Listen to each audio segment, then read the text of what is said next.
Arab Saudi memperlonggar kebijakan umroh.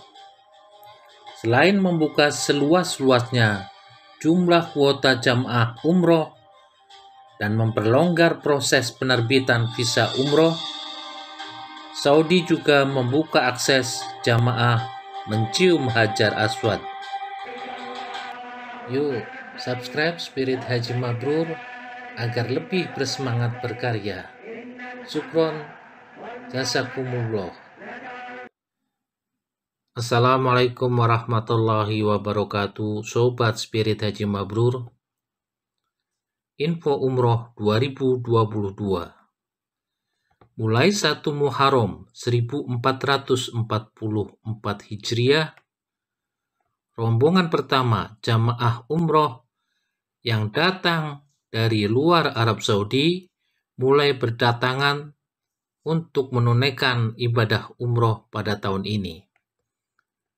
Para jamaah umroh mendarat melalui Bandara Internasional di Madinah dan Jeddah. Alhamdulillah, Arab Saudi membuka penyelenggaraan umroh 1444 Hijriah seluas-luasnya bagi kaum muslim di seluruh dunia, termasuk Indonesia. Saudi menghapus aturan batas usia maksimal jamaah.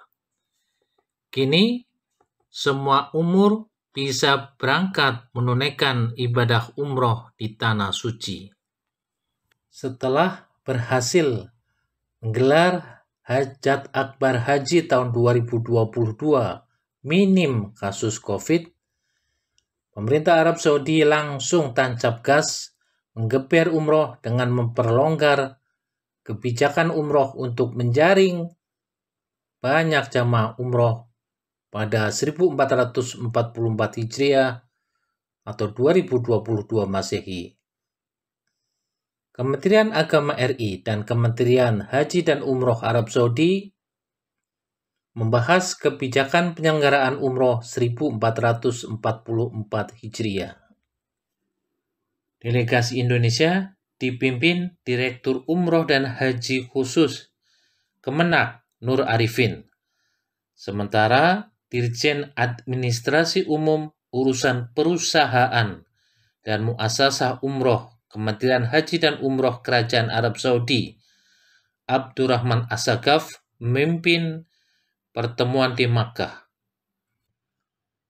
Pertemuan dua pihak ini membahas sejumlah persiapan sehubungan telah dibukanya penyelenggaraan umroh 1444 Hijriah.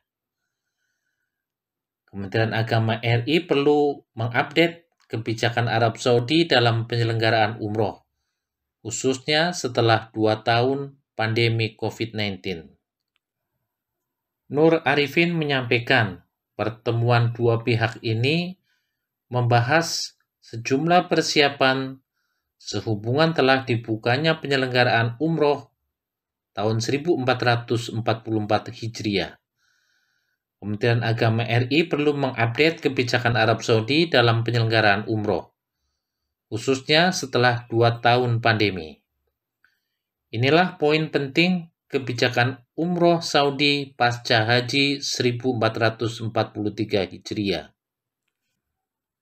Menurut Nur Arifin, dari pertemuan dengan Saudi, Indonesia mendapat kepastian bahwa Kementerian Haji dan Arab Saudi membuka seluas-luasnya jumlah kuota jamaah umroh tahun 1444 Hijriah, khususnya dari Indonesia.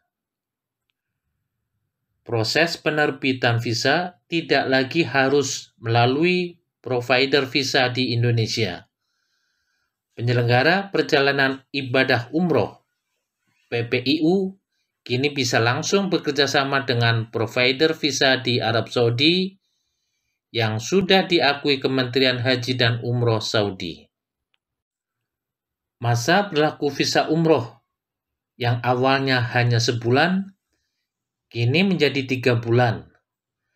Jamaah umroh juga dapat mengunjungi seluruh wilayah di Arab Saudi.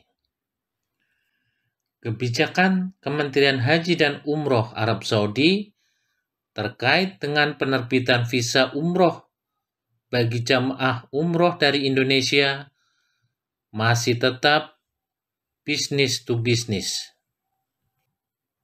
Orang yang datang ke Arab Saudi dengan menggunakan visa selain umroh dapat beribadah umroh. Bahkan pendatang dengan visa transit 24 jam dapat melaksanakan ibadah umroh dengan melakukan booking terlebih dahulu di aplikasi Tawakalna atau Itwarna. Aplikasi Tawakalna dan Itwarna tetap diberlakukan bagi setiap orang dalam pelaksanaan umroh, termasuk saat masuk ke Raudhah di Masjid Nabawi. Guide atau mutawif jamaah umroh, khususnya jamaah dari Indonesia, tidak harus orang Saudi. Mutawif diperbolehkan berasal dari warga Indonesia yang bermukim di Arab Saudi dengan sponsor muasasah yang bersangkutan dan didampingi mutawif warga negara Saudi. Pemerintah Arab Saudi masih menerapkan kebijakan asuransi jamaah umroh dengan harga seperti tahun-tahun sebelumnya. Jika terjadi jamaah umroh overstay, jamaah yang bersangkutan bertanggung jawab membayar denda melalui muasasah atau provider visa di Saudi. Karena masih pandemi COVID-19, pemerintah Arab Saudi masih akan menerapkan protokol kesehatan bagi jamaah umroh. Namun, kebijakan penerapannya berbeda-beda sesuai dengan zona yang telah ditentukan pemerintah Arab Saudi, yaitu hijau, kuning, dan merah. Saat ini Indonesia termasuk dalam zona hijau. Pemerintah Arab Saudi akan terus memantau perkembangan COVID-19 dan jika ada kebijakan-kebijakan baru akan segera disampaikan. Berita baik lainnya, Kepresidenan Umum dua Masjid Suci Makkah dan Madinah akhirnya kembali mengizinkan jemaah mencium Hajar Aswad setelah pembatas di sekitar area Ka'bah akhirnya dibuka dalam suasana yang aman, spiritual, dan sehat. Foto-foto yang diunggah ke akun resmi Twitter oleh Presiden dua Masjid Suci menggambarkan kondisi jamaah yang berupaya menyentuh Ka'bah. Beberapa peziarah Muslim bahkan terlihat menyentuh area tepat di bawah pintu emas Ka'bah.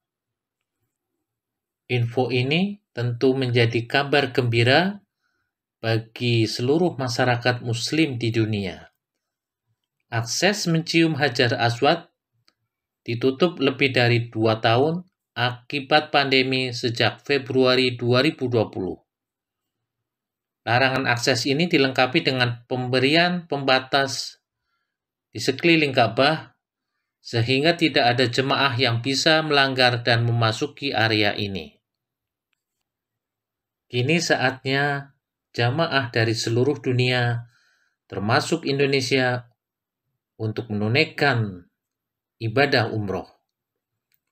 Namun, jamaah umroh harus siap menghadapi kenaikan biaya paket umroh akibat tingginya harga tiket penerbangan menuju Tanah Suci dan sulitnya mencari tiket. Semoga ada solusi terbaik, tiket pesawat kembali mudah diperoleh dengan harga wajar sehingga makin banyak jamaah umroh Indonesia berangkat ke Tanah Suci. Subscribe Spirit Haji Mabrur untuk info bermanfaat. Semoga Allah mudahkan ke Baitullah.